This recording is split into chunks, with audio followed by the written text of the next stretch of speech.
Hi everyone, welcome to our OKR Expert session. I'm delighted to be here today and I welcome Mr. Carson Lay to be with us. Carson is a project management professional and also an OKR consultant. He's the founder of Asia PMO and also OKR Asia. And I'm excited to talk to him today. Over to you, Carson. Yeah, thank you very much. Thank you for having me here. So we started some years ago with Asia PMO, a business transformation consulting company focused to help customers to introduce project and agile management, being focused on customers and employees with customer-employee experience. And on the way, of course, we also came across the topic OKRs, which is a new goal setting. And actually, it's not so much goal setting for us. For us, it's more a management and implementation method. And why, like we help companies to implement better and faster and to be more aligned in project, in an agile environment towards the customer, it fits very well. And since 3-4 years, we have a sub company called OKR Asia to market and help companies to implement OKRs. So we are helping, of course, to train and set up, but our main focus is to run the 3 months OKR cycle in the companies, and that the companies can experience that and improve this management cycle and really get outcomes out of it. Yeah, so it's not only about theoretical setup, it's really to make it work and see the benefits of a more agile 3, can also be a 6 months planning in these volatile times. Yeah, we have done already around 40 to 50 OKR implementations the last years. Awesome. Thank you. Thank you very much. Very interesting. It should be very interesting. The implementation, every single implementation is a great learning and an insight, right? Yes. So, and especially post-COVID, things have really changed. People have started seeing things very differently. So having said that, I have a few questions for you, Carson, so that, which I've taken from our audience who really are aspiring to implement OKRs. So to start with a question, first question, generally we get audiences, talking more about OKRs. They really don't have an idea where to actually get started. What would be the right point for anyone to actually think of having OKR intervention in their organization? Is there a best or a better time for anyone to think of? I mean, when do you want to start OKRs, right? We always recommend our clients to start small and maybe the most agile and projectized teams you have. So you could start OKRs in your product or ID department if you want to make a test run for it. Because these departments are probably easier to implement than operational department, where we have done a lot of maybe difficulties to transform operational KIs into OKRs, right? And people even don't see the sense why we do that. Yeah. So we would, if you really want to test OKRs, we can do it on a level. We can start with a company level or with a specific team level, or directly in one of the specific products or IT or maybe marketing team. Yeah, any projectized teams, because you also wanna create in the first OKR implementation the first 3 months like a success case. So if you start with a very difficult team, which is not working agile, which is not working cross-functionally, which is very siloed, which is very top-down, you will not get a success case, and people will say, oh, okay, OKR doesn't work. Yeah, so please try to start with a team who is a little bit more adapted to cross-functional work, to inclusive work, with an educated workforce who can self-organize, who can speak up. Yeah, and that's what we need for OKRs. That's where you get a start. You can start any time of the year. I mean, ideally is always January or the beginning of your fiscal year, whenever that is. We also have Australian clients and South American clients where they have a completely different fiscal year. But you don't have to wait until the end of the fiscal year. You could start any quarter you like. Yeah. Okay, awesome. Rightly, as you said, the team which has actually cross-functional dependencies, starting with them really will give more value, is what we also saw during our implementations. Even if you're selecting one team to implement, they should also be, cross-functionally aligned so that it really sees the meaning of the implementation. Otherwise, again, it becomes a silos for them. Yeah, we had an interesting case in a pharma company, a big pharmaceutical company we are doing at the moment. They started in one team, but they're a global services team, right? And they have a lot of dependencies into IT to make project works. So they ask us, do we already bring IT in? I mean, it depends. You can bring already IT in, or at least you can work out within one team what are the key result dependencies and maybe the task dependency on IT. And then you have somebody from your team going to IT and track it. So you don't have to make IT directly responsible in your OKR tracking or a second team, but you can acknowledge it that maybe something is delayed because there's a dependency on another team. Yeah, I mean, that's how we can also do cross-functionality within a team if we map it out. If you already want to bring the second team in, I mean, that's a cultural decision, right? An organizational decision. That's truly said. Very right. Very rightly put, Kasan. You've actually worked a lot of project management areas as well, right? The project management has been one of your key focus.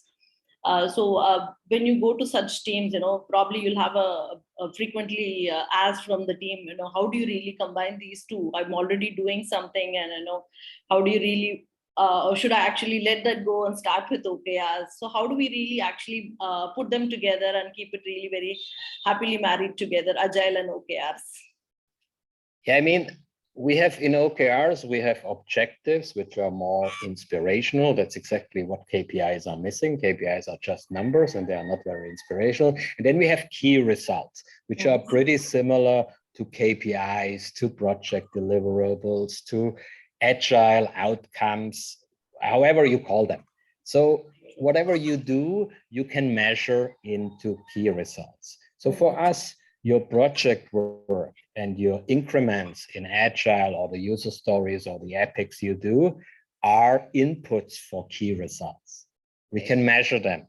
And we can also, and in OKR, we measure always two things. We measure what you do. I mean, that you finish something that could be in an agile way or in a waterfall way, yeah, or in a normal operational way. And we also measure what outcome you want to achieve with your doing. Yeah, so for example, a lot of people put as a key result, I want to finish a certain milestone in a project, or I want to finish a project. So you want to launch a platform, right? That can be a key result. Launching a platform at a certain date can be a key result. Yeah. But then our question is always, why do you launch the platform? So you always have to ask the why question in order to come to the really significant outcome key result. An output key result is boring because you track your work, which you already do in some project management. I mean, a lot of clients already have project management software or action management software. So why do you need OKRs on top? You're just replicating, and then people get frustrated if you're replicating things. But you really want to measure what the project outcomes you do, what kind of impact they have, either inside the organization towards third parties or towards clients. And that's what OKR helps you to bring that all together, and that people don't work so silent and just do projects or task, and they have no clue for what they are doing it. Very true. The organizational level view is very evident when you launch OKR. So that really, as you rightly said, brings a lot of impact to it. Yeah. I have a lot of experience coaching OKRs myself, and also we've been also implementing OKRs with a lot of our own customers. And the one challenge I often find their customers is that people not finding the right champion. I mean, the OKR champion who really has the passion towards delivering that particular process. So we see predominantly HR folks heading the project sometimes from a project team or sometimes from a product team. But who would be the right fit, or who can actually lead the best OKR champion that you can actually look at? Or it's not really specific, as long as they know the process, they can they can lead the show. How does that work? Yeah, I mean, we have a dedicated OKR champion training program, which Awesome. in our definition are not the people who are leading the project. I mean, leading the project can be HR, can be strategy. We have a lot of strategy folks in some big companies who are leading OKR projects because it's a new implementation. So the leading the project can be a little bit top down because you have to work with a lot of stakeholders, you have to be convincing and so on. For us, an OKR champion comes later. For us, OKR champions are similar like Scrum Masters. They are facilitators to spread OKRs throughout the organization. So it's not automatically the counterparts, it can be the same, right? But we had in one case, we did a very big project for Happy Fresh in Southeast Asia. And of course, they had 3-4 people folks who were leading the project. But we told them, if you want to have 20-25 OKR champions in 3 countries, I need people from IT, from marketing, from product. I need people from different countries, right? So, and what kind of people do I need?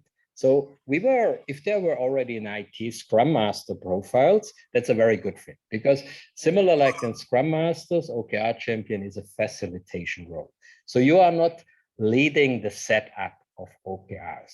You go into the teams or into the project and you are facilitating that they can set up the right OKRs. You're facilitating the weekly or bi-weekly tracking meetings. You're not telling them what to track. You are just asking the right questions, right? And for us, OKR champion comes always in when we go out. I mean, as consultants, we make ourselves redundant with OKR champion program. So our clients, we normally have 3 to 6 months. We are not, I'm ex-Deloitte. I know Deloitte wants to sell you maybe 2-3 years projects. We don't want. We have 3 to 6 months projects, so around 2 cycles. And then in the second cycle, we build up OKR champions for you, which take over from us. And these people should have a little bit of cross-functional scope. I mean, if you have a siloed person who worked forever in operations and finance and doesn't know anything about a product or the customer, maybe not the ideal person. If you have people who, they don't have to be project managers, but at least project team members, and they love to know more about the other part of the organization. If you also have a little bit of soft skill part that people are more facilitating than top-down leading, right? So you don't need actually a high level of people. It's more like a mid-level. And of course, they need to be like 6 to 12 months in the organization because, they have to be respected somehow for their knowledge, but also that they have the connections. Because it's an ambassador. For us, OKR champion is an ambassador role, right? When we build them up, normally in the second quarter, we also try to make them like OKR fans, that they go, and they are more credible than outside consultants or top-down leaders. Who accepts what outside consultants or top-down, they say, oh, you have to do OKR. But if people from within the organization run around and say, hey, we tried OKR 1 quarter, it's super good, let's do it together, we help you, that's how we see OKR champions. Awesome. From your discussion, I understand someone who really has been in the organization for more than 1 year, and who can actually have some kind of cross-functional experience as well as some soft skills. I think that will fit the bill to get started with OKR champions. So last but not the least, one question, probably I'll take it from you. While we do a cadence review, say, for example, a quarterly cadence review, what kind of insights anyone can look at? What would be the first checklist that I really want to see? 1, 2, 3. These are the insights that I would like to see as an outcome. So what would that be? The first thing you see when you look on your OKR achievement is not only how good you or your team, ideally it's team basis, your team performs. It's also how good you can estimate your work. If you land only in 50-60%, it doesn't mean automatically that you underperform. It maybe means that you overestimated yourself at the beginning of the cycle. So that's a little bit of learning where we have to be careful with the numbers, right? And people in the first quarter always tend to overestimate themselves. I mean, the first quarter, from our experience, a little bit low, not because of the performance side, more like, and maybe they also want to impress their bosses and put more inside. I don't know, right? So that's one thing you learn in OKRs. How good can you estimate the team's performance? Also, how good can you estimate external influences, right? I mean, you have 4 or 5 projects you plan or outcomes, but maybe something get canceled from top down, or the market changes or whatever. And of course, 3 months is not a very long time. So we should be probably able to estimate it, but things can happen, right? Another insight, of course, is also, are we really measuring outcomes? Okay. The first cycle, we see a lot of teams only measuring work outputs, because first, they don't see the connection to outcomes, because teams always tell us, oh, we do this in this project, but the customer side is not in our team. And of course, even you are not directly responsible what happens with your project outcome, you should at least track it, because you want to know what they do with your project result, right? And that's a mindset change, which takes also 1 or 2 quarters. Yeah. And then the third problem is also a little bit of data. A lot of teams tell us, oh, we don't have the outcome data yet. I mean, if you don't have the data, you have to guesstimate, and that's not really good in OKR. So we also help clients to really establish data points. Yeah, because sometimes they say, oh, I would really love what, for example, employee experience, right? They implement a certain tool for, I mean, a client of us, they implement at the moment Mural. Yeah. So they are like, oh, how do I know if the people like Mural? How can I measure that people use it, right? So we have to come up. We have to help the client and say, yeah, do we need a survey? How can you measure internally that people use it? How do you know that they like it, right? I mean, so there's a little bit creativity needed to come up with new data, because a lot of companies have output data. You know, ops is all output data.